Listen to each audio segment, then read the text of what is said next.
నా హుజురాబాద్ నియోజకవర్గంని ఖచ్చితంగా నా మీద కోపం ఉంటే నా మీద తీర్చుకోండి తప్పితే మా కేసీఆర్ గారి మీద కోపం ఉంటే మా కేసీఆర్ గారి మీద తీర్చుకోండి, కేటీఆర్ గారిని హరీష్ రావు గారి మీద నా మీద కోపం ఉంటే మా మీద తీర్చుకోండి, కానీ మా హుజురాబాద్ నియోజకవర్గంలో ఉన్న ప్రజల మీద కాదు అని చెప్పి సందర్భంగా తెలియజేస్తా ఉన్నాను. మొన్న మీ అందరు కూడా చూస్తా ఉన్నారు ఏ విధంగా ఈ రాష్ట్రంలో డ్రామా నడుస్తుందో. బీజేపీ వాళ్ళు కొట్టుకుంటారు, మాకు సంబంధం లేదు. బండి సంజయ్ గారు కావచ్చు, ఈటల రాజేందర్ గారు కావచ్చు, మీ ఇంటర్నల్ పార్టీ విషయం మాకు అవసరం లేదు, మీరు ఓరి మీ గంగల వడురి మాకు సంబంధం లేదు. కానీ ఈటల రాజేందర్ గారు మీరు చాలా పెద్ద పెద్ద మాటలు మాట్లాడినరు. మీరు కేసీఆర్ గారిని విమర్శించే స్థాయి మీ స్థాయి కాదు.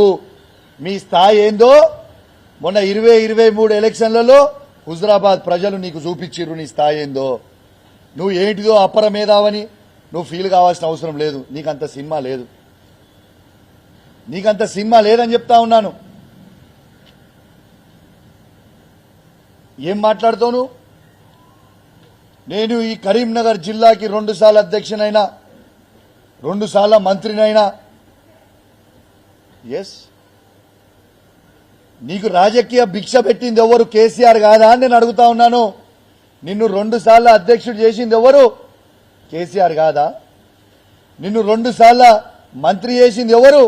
కేసీఆర్ కాదా? ఇలా ఉమ్మడి కరీంనగర్ జిల్లాలో ప్రతి గ్రామంలో కాలు పెట్టినానో మరి ఆ కాలు పెట్టి అడుగు పెట్టే అవకాశం ఇచ్చింది కేసీఆర్ కాదా? అట్లాంటి దేవుని లాంటి కేసీఆర్ని నువ్వు ఎట్లా మోసం చేస్తావు? నువ్వు దేవుని లాంటి కేసీఆర్ని ఎట్లా విమర్శిస్తావు? ఎట్లా విమర్శించబుద్ధి అవుతుందయా? అన్నం పెట్టిన వాళ్ళకి సున్నం పెడుతున్న చరిత్ర నీది. ఇలా కేసీఆర్ గారిని నువ్వు విమర్శించే స్థాయి నీది కాదు. నీది నా స్థాయి కూడా నీది కాదు. చిత్తు కొడగొట్టడం మొన్న నిన్నే. ఇంకేం కావాలి నీకు? నువ్వు ఒక పెద్ద మోసగానివి అని చెప్పక తప్పదు. నువ్వు కేసీఆర్ గారిని మోసం చేసినావు. నువ్వు సంపాదించిన అక్రమ సొమ్ముని కేసీఆర్ గారు గుర్తించి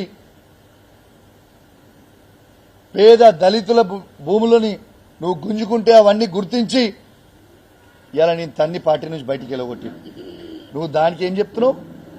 నువ్వు చేసిన అవినీతికి నువ్వు ఒక అవినీతి పరునివి, నువ్వు ఒక చీటర్వి, మోసగానివి అని ఉద్దేశంతో నేను పార్టీ నుంచి బయటికి పంపిండు కేసీఆర్ గారు.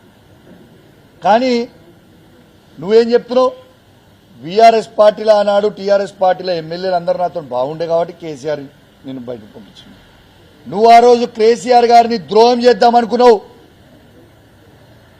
కుట్ర చేద్దామనుకున్నావు. ఎవరు కూడా సహించలేని ఎమ్మెల్యేలు. నువ్వు ఎమ్మెల్యేలను పిలిచి నేను పైసలు ఇస్తా, నేను ముఖ్యమంత్రి అయితా, కేసీఆర్ గారిని దించుదామంటే మా బీఆర్ఎస్ టీఆర్ఎస్ పార్టీ ఎమ్మెల్యేలు ఎవ్వరు కూడా ఒప్పుకోలే, నీతో ఎవరు కూడా రాలే అన్నారు. నువ్వు చేసిన కుట్ర ఆ రోజు.